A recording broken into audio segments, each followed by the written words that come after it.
Thank you for joining me in today's video. Welcome or welcome back.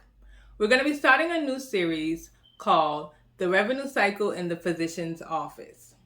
It's going to go over all the parts of the revenue cycle, particularly in the physician's office.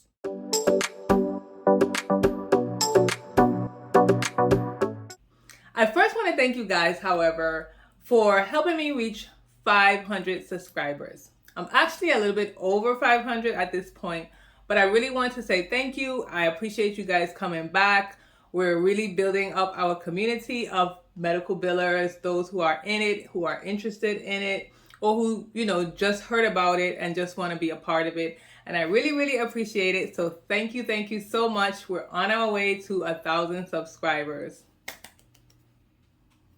I'm really happy.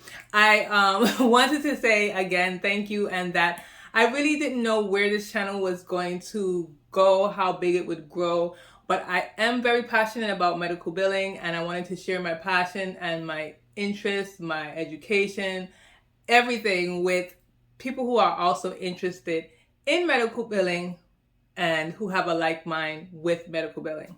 If you haven't already subscribed and you're watching, please do subscribe. I know sometimes I don't really say that too often because I feel like if you're getting any helpful information that you will subscribe, but I think I need to start saying to please subscribe and like the videos because they do help my channel and they help me to grow. I know you hear all the YouTube people say that, but it does help and it lets us know that you like the content that we're giving to you when you like the video and when you subscribe to the channel.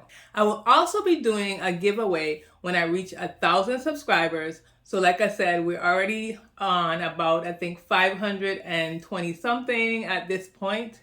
And when we reach 1,000 subscribers, I'm going to be giving away a book. I'll put it on the screen, which book it is. And it's a book that I really enjoy, even before I've been certified or before I've started this channel. I actually read the book. It was an older version, but I went through it, I read it, and I think it's a really good book, and I want to give it away to someone who is interested in medical billing, wants to know more about the field, because I think it really goes in depth about medical billing.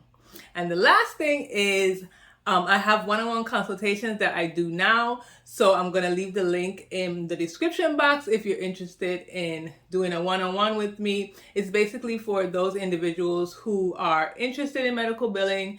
Maybe they don't know where they want to go. They're not sure if it's medical billing or medical coding.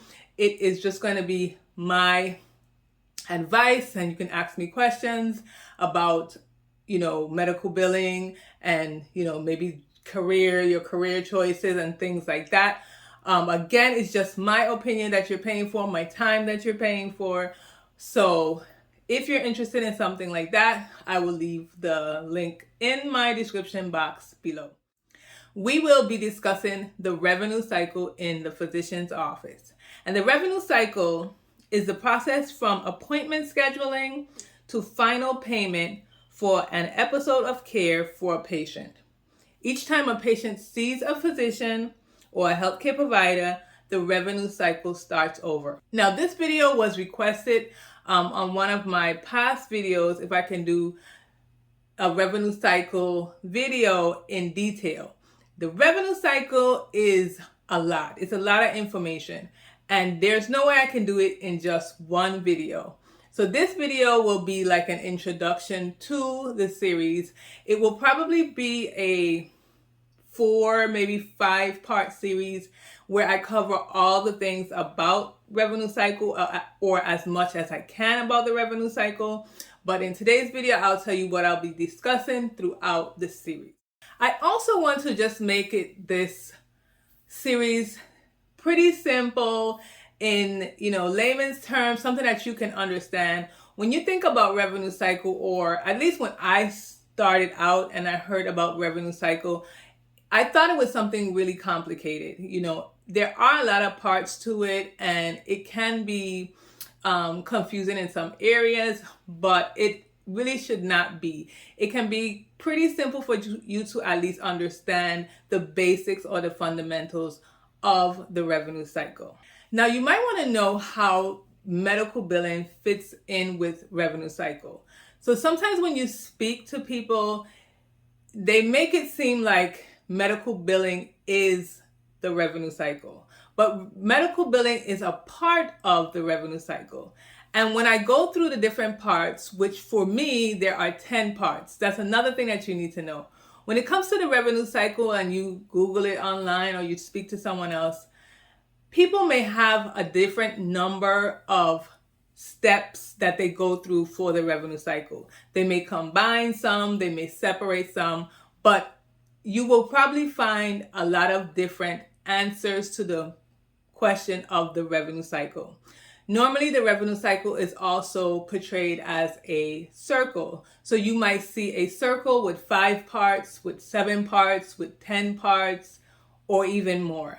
But the revenue cycle that I have is 10 parts, and I'll show it to you on the screen. And it goes by appointment schedule and registration as part 1, registration part 2, patient visit and treatment part 3, charge capture part 4, claim submission part 5, insurance processing and posting part 6, denial management part 7, patient billing part 8, AR follow-up part 9, and collections and refunds part 10.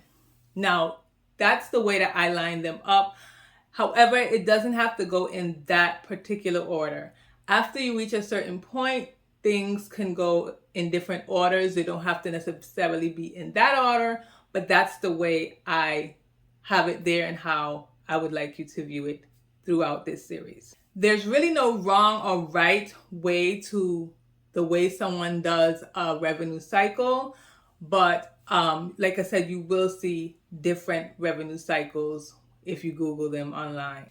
Now, in each video, we'll go through what part we're on. So for example, if we're on the first part, which is appointment scheduling and pre-registration, we'll go through what that entails, maybe what some jobs you can have, and try to bring as much light to that particular part. Some videos will have 2 parts in it, depending on how long and how much information there is. There may be some that will be a video in and of itself. So I hope you stay along with me on this little series that we're having about revenue cycle in the physician office specifically, because if you work in a hospital or if you're interested in working in a hospital, the revenue cycle may go a little bit different. So always remember physician office, which is where I work for the most part, and the hospital is a little bit different. So again, I hope that you join me for this series. Subscribe to the channel so that you will not miss out on that. Hit the notification bell, and I'll see you next week.